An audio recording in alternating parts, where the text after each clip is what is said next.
అంత హెడ్డెక్ నాతోడు కాదు, ప్రశాంతంగా ఉండాలనుకుంటున్నా. రాజకీయాలలో ఉంటా కానీ పోటీ చేయాలని ఇంట్రెస్ట్ పోయింది.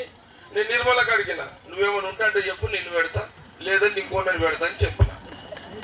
నీకు అర్థమైంది కదా, నీకు ఒప్పుకుంటే నువ్వు ఉండు. నాకైతే ఈ ఓట్లు అడుగుడు, తిరుగుడు, ఈ గల్లీలు తిరుగుడు, ఓట్లు అడుగుడు, అమ్మ నన్ను ఈ అన్న నాతోడు కాదు. ఇదంతా ఈ ఆడబెట్టుకోవాలి. ఇదంతా ఇక నేను రాజకీయాలు చేస్తా కానీ రాష్ట్రం పనులు వస్తే చేసి పెడతాం మీకు. కానీ ఈ పంచాయతీ నేను పెట్టుకుంటా, ఓట్ల పంచాయతీ మీ చుట్టూ తిరుగుడు ఇదంతా కదా. కాబట్టి ఈమె కోరుకుంటే ఈమె ఉంటుంది, లేకపోతే ఆమె ఇష్టం. తర్వాత ఇది అయిపోయింది. ఇక నేను ఒకరోజు ముఖ్యమంత్రి రేవంత్ రెడ్డి గారితో మాట్లాడినా. ఎప్పుడు ఏడాది కిందట సీఎం అయిన తర్వాత కాంగ్రెస్ ముఖ్యమంత్రి రేవంత్ రెడ్డితో నేను మాట్లాడినా ఒకరోజు.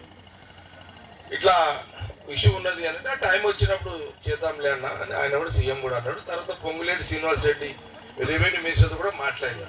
తర్వాత కలెక్టర్లతో కూడా, పోయిన కలెక్టర్తో, ఇప్పుడున్న కలెక్టర్తో మొన్న కూడా మాట్లాడినా. ఇప్పుడున్న కలెక్టర్ గారితో కూడా మాట్లాడినా, జైన్ కలెక్టర్ అధికారులతో మాట్లాడినా. 180 ఎకరాల్లో నేను 5,000 చిల్లర మందికి ఇళ్ల పట్టా సర్టిఫికెట్ ఇచ్చిన భూమి ఉంది.